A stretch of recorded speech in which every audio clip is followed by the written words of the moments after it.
இப்போ வந்து அவர் சவுக்கு சங்கர் அப்படியே சவுக்கடி மாதிரி பேசுவார். அவர் வந்து விஜிலன்ஸ் ஆன்டி கரப்ஷனில் வேலை சேர்ந்தவர். அதுக்கப்புறம் வேலை போயிடுச்சு. அந்த வேலை போனது எப்படி அப்படின்றது நிறைய பேருக்கு தெரியாது.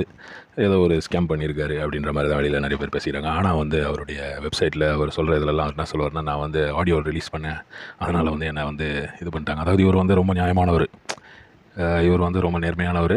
திமுக இவங்க தான் வந்து இதுக்கு முன்னாடி வந்து அதிமுகவை குற்றம் சொல்லினே இருந்தார், ஜெயலலிதாவை குற்றம் சொல்லினே இருந்தார். அதுக்கப்புறம் இப்போ வந்து திமுக மேலே, அதாவது தூக்கத்தில் எழுப்பி கேட்டிங்கன்னா கூட, ஐயோ உதயநிதி ஸ்டாலின் அவன் ஃப்ராடுங்க, ஐயோ ஸ்டாலின் முக ஸ்டாலின் அவன் ஒரு ஃப்ராடுங்க அப்படின்னுவார். அவங்க தான் கஜா விற்கிறாங்க, அவங்க தான் போதை மருந்து விற்கிறாங்க, அவங்க இது பண்ணுறாங்க, அவங்க இது பண்ணுறாங்க.